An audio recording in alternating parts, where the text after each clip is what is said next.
सृष्टि के रचयिता ब्रह्मदेव की पूजा क्यों नहीं होती, जानिए इससे जुड़ी 3 पौराणिक कथाएं। हिंदू धर्म पुराणों व शास्त्रों में ब्रह्मा, विष्णु और महेश को सृष्टि का रचयिता कहा गया है। मान्यता है कि ये तीनों देवता सृष्टि के पालनकर्ता और संहारक हैं।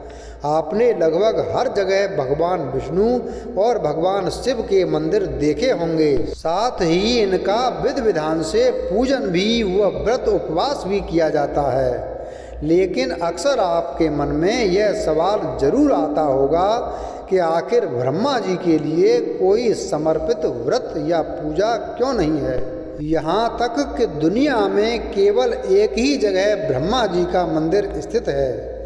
आइए जानते हैं ऐसी क्या वजह है जिसके चलते सृष्टि के रचयिता ब्रह्मा जी का पूजन नहीं किया जाता।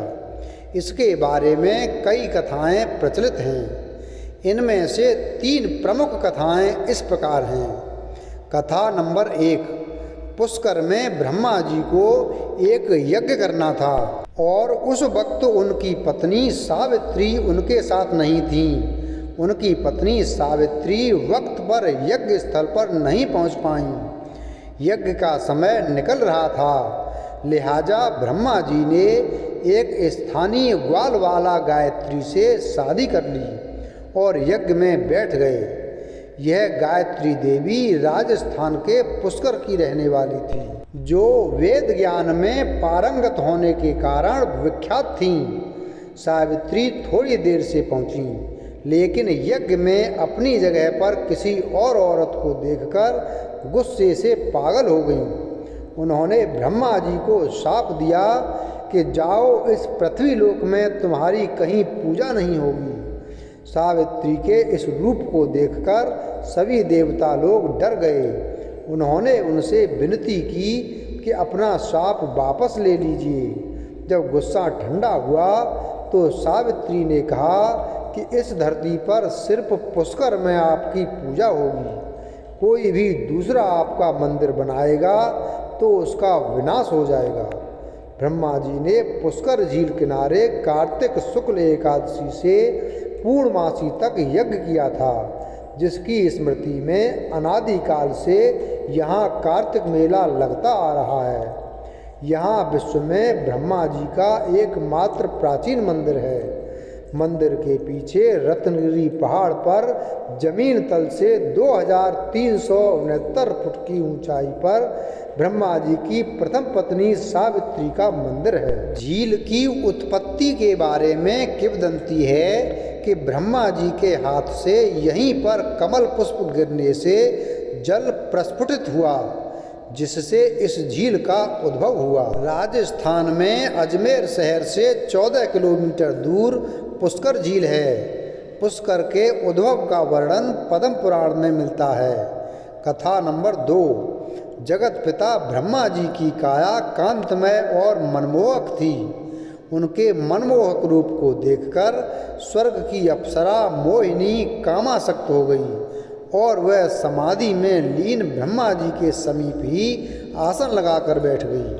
जब ब्रह्मा जी की तंद्रा टूटी तो उन्होंने मोहिनी से पूछा, देवी आप स्वर्ग का त्याग कर मेरे समीप क्यों बैठी हैं? मोहिनी ने कहा, हे ब्रह्मदेव, मेरा तन और मन आपके प्रति प्रेम मत हो रहा है। कृपया आप मेरा प्रेम स्वीकार करें। ब्रह्मा जी मोहिनी के काम भाव को दूर करने के लिए उसे नीतिपूर्ण ज्ञान देने लगे, लेकिन मोहिनी ब्रह्मा जी को अपनी ओर आसक्त करने के लिए कामुक अदाओं से रिझाने लगी। ब्रह्मा जी उसके मोह पाश से बचने के लिए अपने इष्ट श्री हरि को याद करने लगे। उसी समय सप्त ऋषियों का ब्रह्मलोक में आगमन हुआ।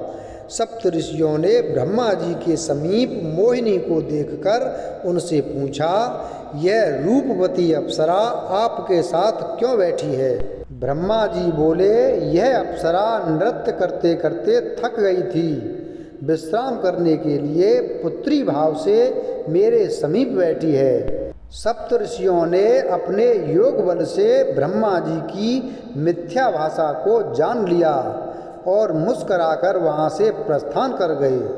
ब्रह्मा जी के अपने प्रति ऐसे वचन सुनकर मोहिनी को बहुत गुस्सा आया।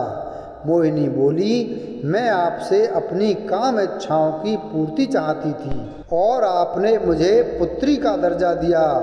अपने मन पर संयम होने का बड़ा घमंड है आपको, तभी आपने मेरे प्रेम को ठुकराया। यदि मैं सच्चे हृदय से आपसे प्रेम करती हूँ तो जगत में आपको पूजा नहीं जाएगा।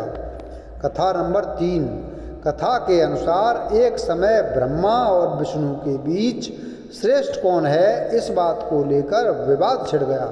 दोनों ही अपने आप को सबसे बड़ा और शक्तिशाली बता रहे थे।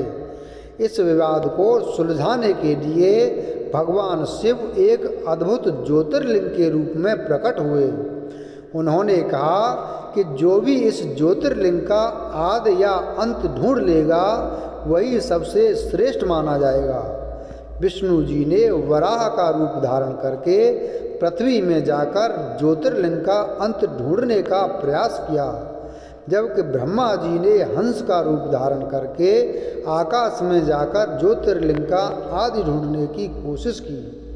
कई वर्षों तक प्रयास करने के बाद भी दोनों में से किसी को भी ज्योतिर्लिंग का अंत या आदि नहीं मिला। विष्णु जी ने अपनी हार स्वीकार कर ली और भगवान शिव से क्षमा मांगी, लेकिन ब्रह्मा जी ने झूठ बोलने का सहारा लिया। उन्होंने केतकी के फूल को साक्षी बनाकर कहा कि उन्होंने ज्योतिर्लिंग का अंत ढूंढ लिया है। भगवान शिव तो अंतर्यामी थे, वे ब्रह्मा जी का झूठ जान गए। उन्होंने केतकी के फूल से भी सत्य बताने को कहा, लेकिन केतकी ने भी ब्रह्मा जी का साथ दिया और झूठ बोला। इस पर भगवान शिव क्रोधित हो गए। उन्होंने ब्रह्मा जी को श्राप दिया कि उनकी पूजा कभी नहीं की जाएगी और उन्हें किसी भी यज्ञ में भाग लेने का अधिकार नहीं होगा। केतकी के फूल को भी श्राप दिया गया कि उन्हें कभी भी भगवान शिव की पूजा में नहीं चढ़ाया जाएगा। इस श्राप के कारण ही आज भी ब्रह्मा जी के बहुत कम मंदिर हैं और उनकी पूजा विशेष रूप से नहीं की जाती। केतकी का फूल भी भगवान शिव को नहीं चढ़ाया जाता। यह कथा हमें सिखाती है कि झूठ बोलना पाप है, खासकर भगवान के सामने।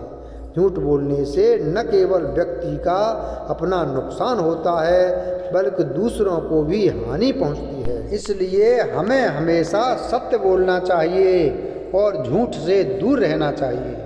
वीडियो अगर पसंद आया हो तो वीडियो को लाइक करें, चैनल को सब्सक्राइब करें और बेल आइकन प्रेस करें। धन्यवाद।